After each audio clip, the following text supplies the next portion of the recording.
When I first got into the business, I had to figure out a way to separate myself from the other, I think at the time was 30,000 real estate agents in New York City. It was a lot. Now, honestly, I think it's like 80,000. Totally crazy. Lots of competition. So I wasn't from New York. I was really just a failed hand model. Let's never forget. Yep. So what did I have to offer? The only thing that I could really think of was information. If I had more information on the product, which was the buildings, the apartments, the neighborhoods, than other agents, then I would at least separate myself from them and I would provide a value, because information is value, especially in today's day and age when everyone thinks they know everything because it's all on the internet, which is then all in their phone, and it's all on Zillow, Trulia, Realtor.org, and in New York City on StreetEasy. The only way you can separate yourselves, and for me too, even to this day, is by knowing more than everybody else. And information, by the way, is free. It's free.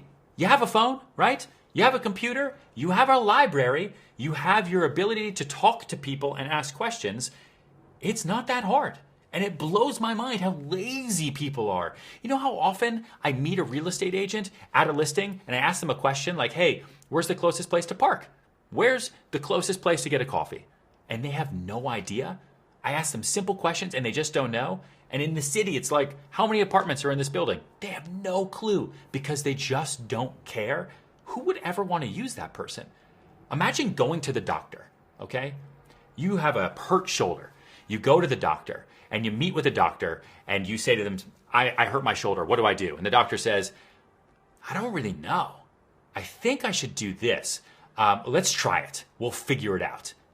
Would you use that doctor? I don't think so. I don't think you would. So why do we as salespeople not take our craft more seriously? And our craft is information. That's really all we're providing. Information about the product and information about the process. Remember that. Same way doctors do. Same way attorneys do. Maybe it's because the barrier of entry for us to become salespeople is so low. And I think that's honestly what it is. Couple $100, you click online or you go to a class and boom, you're a real estate salesperson. You saw it on TV, you can make millions of dollars and you don't know anything. Maybe you can get lucky. Maybe your uncle has money and he wants to buy something. That's awesome for you. Or maybe you're like me and you don't have that rich uncle. I wish. Maybe you don't know anybody and you're meeting people on the street and in the gym. The only way you can separate yourself is by knowing as much as possible, because that's how you personally are going to provide a value to the client in front of you. And that's why they're going to work with you. It's why they're going to continue to refer you to their friends, because you know your stuff. So first, knowing your product, which is your listing. Where do you park? Where's the closest place to get coffee and how long does it take you to get there because people love their coffee? Where's the closest dog park? Where's the closest grocery store? Where's the police department, the fire department? And then where are the comparable sales? You also want to know that. So not just about the neighborhood and about what it's going to be like living here, but also what are the comps? You want to know them and have them on the tip of your tongue for the minute you need them. What did the house to the left and the house to the right sell for? What did the house across the street sell for? And then know about the competing product. What else is on the market? What are they priced at? How long have they been on the market? And what are the pros and cons of all of that competing product? So you have it, again, on the tip of your tongue the minute you need it, because you are an information machine. And the more you know, the more you sell. Remember that. And so now you've got the product. You're going to know everything because you're going to study, and it's going to be part of that doer time that we talked about. So now it's the process. You want to know as much as possible and literally everything you can about the process of buying or selling a home. So you want to know about the mortgage process. You want to know about that loan process. You want to know what all the paperwork is going to be like. You want to know where interest rates are at today. You want to know different ways that people can get loans. Is it a 7-1, a 10-1, a 30-year fixed? Maybe they're really, really wealthy and they can do a pledged asset line. What ways can you put deals together through process that you know better than anyone else? Because if you know the process better than other real estate agents, that means you're confident in the process. That means the client is going to be confident in you because you know what the next steps are and you can walk them through that process.